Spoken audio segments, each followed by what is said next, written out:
Cowabunga, dudes and dudettes. My name is Sonia. My pronouns are she, her, and welcome to a super exciting Teenage Mutant Ninja Thursdays. Don't think I've been this excited for a TMNT I think ever.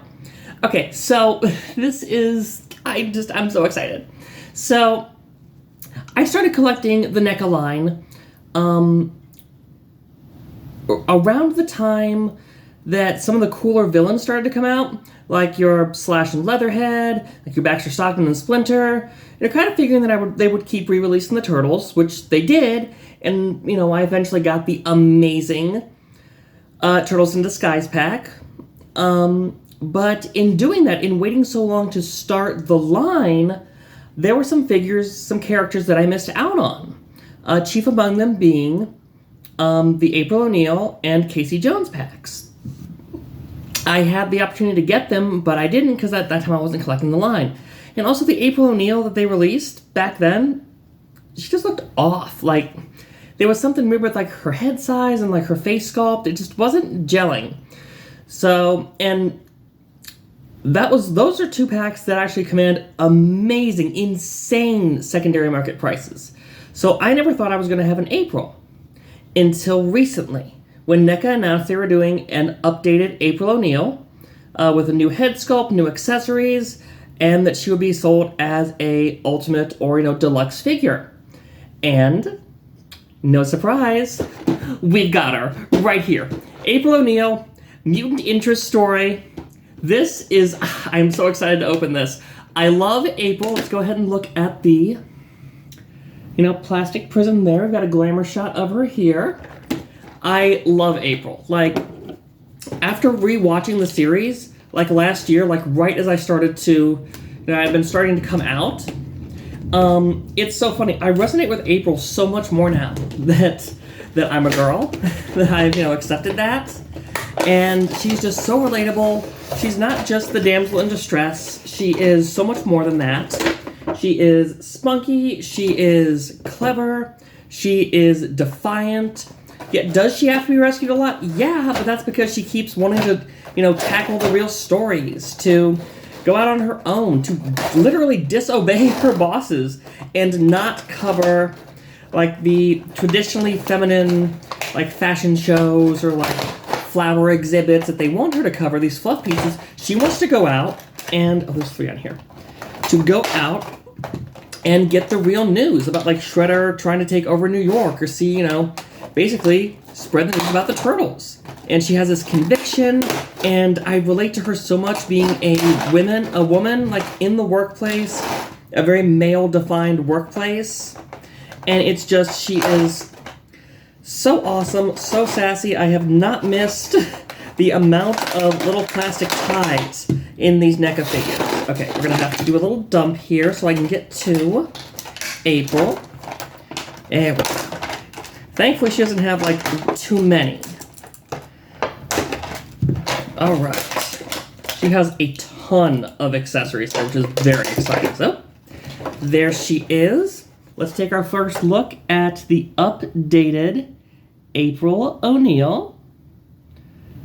Love her. Like, she looks like she just stepped right out of the show. Her neck is a little long, which is a bit odd, but it looks really good in the profile. I think that's because of the high collar. How does she bend? She bends pretty decent. She's got toe. She's got knee, double knee. That one's pretty stiff.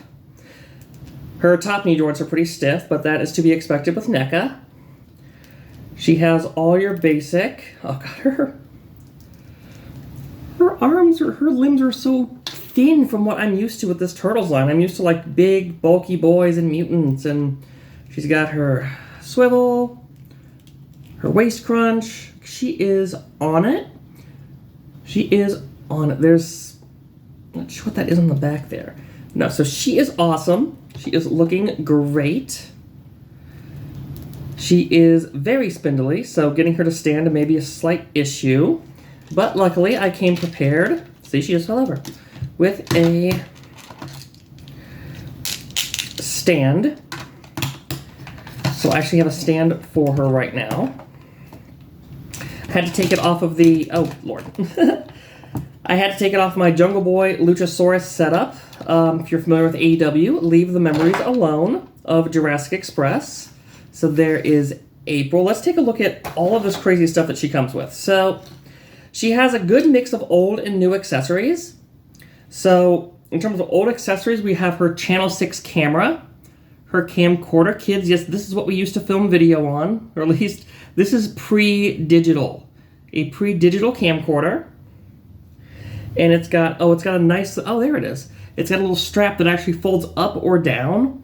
So she can have it like hand like that, or she can have it as a shoulder mounted. So I can do it on the figure. She's right here. Like shoulder mounted.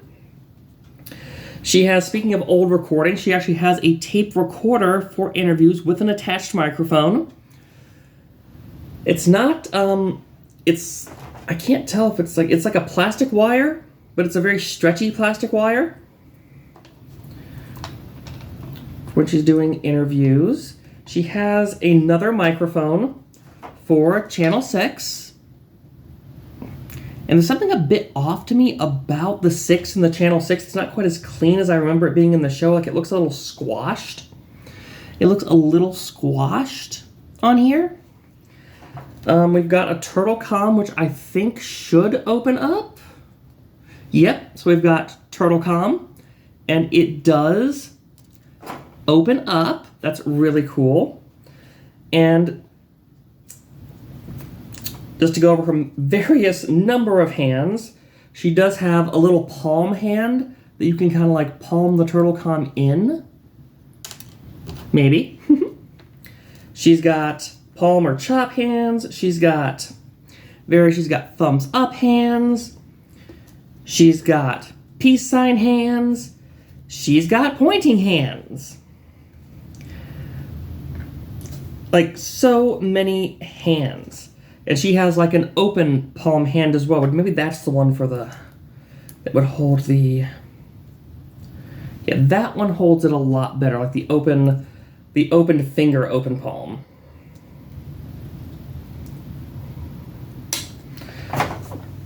Okay. So the hands are new. The camera and the mic and the recorder, those were from the previous April. As was this. I'm so hyped to get another one of these little goobers. Another pizza monster. One came with my my big boy pizza monster, and I'm glad to have another one. These are so cool and such cute little slugs. Look at these little guys.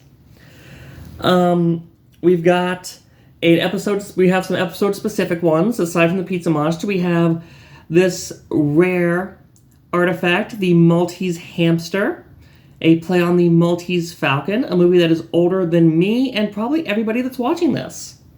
It was sought after. I forget which gangsters were looking for this. If it was, if it was Turtelli, or if it was Pinky McFingers, or there's a few.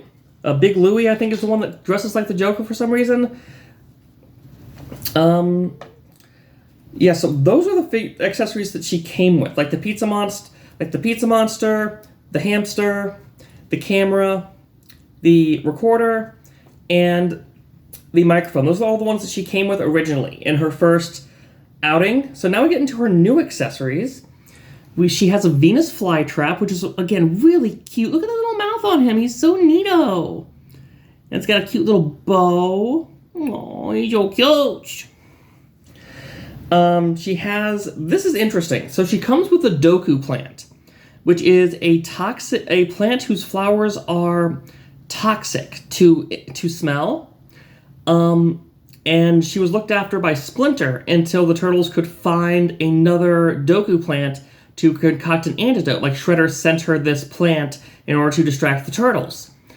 Splinter already came with the Doku Plant. So I have 2 Doku Plants now, which I guess kind of makes sense. I could maybe like mod one of these to be the broken one, like after she drops it, after she passes out. But it's interesting that she comes with this when that's already an established accessory, as well as the book, the tortoise and the hare, or the hare and the tortoise, as it says here. It does have a really cute little picture of the tortoise winning the race. But this was an accessory that came with the Turtles in Disguise pack. So it's kind of weird that we get is we do get some new accessories that are exclusive to her, but getting 2 repeat accessories is a little odd. Ones that are exclusive to her, we have a photo of her Aunt Aggie. There it is. Who is a mystery writer. She is in 1 episode, as are most of these accessories. She's a mystery writer. I think Leonardo is a big fan of hers. I think it's Leonardo. It might be Donatello, but one of the turtles is a big fan of hers, and they have to like team up with her to solve like a real world mystery, and it's kind of fun. It's very like kind of Agatha Christie-esque. Aunt Aggie, Agatha Christie. It's definitely an Agatha Christie homage. And last but not least, we have this. This is cool. I don't remember how many episodes this showed up in. Oh, that's a nice snap too. But this is one of Shredder's like capture devices, restraints. That's a big thing. Like, you always see like in like, you know, memes and stuff, it's all about April being captured and tied up. But like, it happens a lot. But like, it's not always. Oh, that's nice. Her arms just kind of, do they? Her arms just kind of slot in here? I don't want to bust this.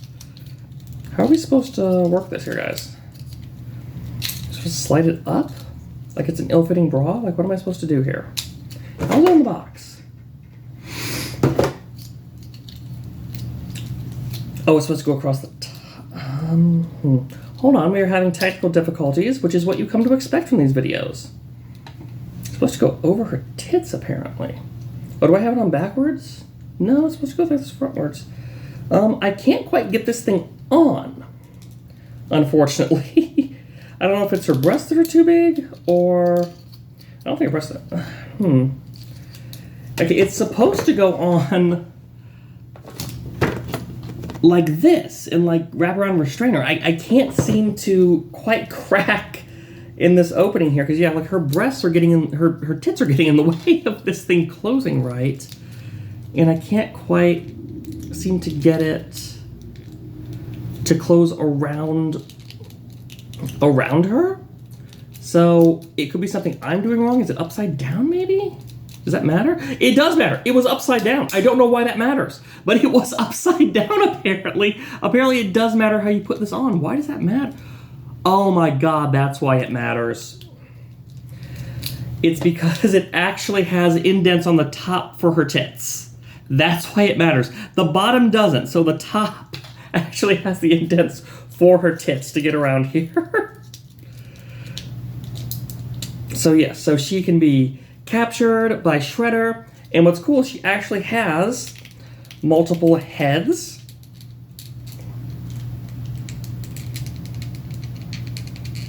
Okay, that wants to stay on pretty well. But I will show the alternate heads, because I might have to heat this up a little bit to get her head off. But I will show you the other heads for Miss O'Neill. We've got her open talking head. Talking head. Do you get it? Because she's a newscaster. Talking heads? It's a joke. And to go with the capture clamp, potentially we have a fallen head. We have a blindfolded head. Very cool. Like, this is such a cool piece. And she looks amazing. I am so happy to have her. She is one of my favorite characters in the show, because I relate to her. She's a strong female character. She's not just a damsel. She is awesome. I love April. I will always stan April. And yeah, so let's get her geared up here. Before we go,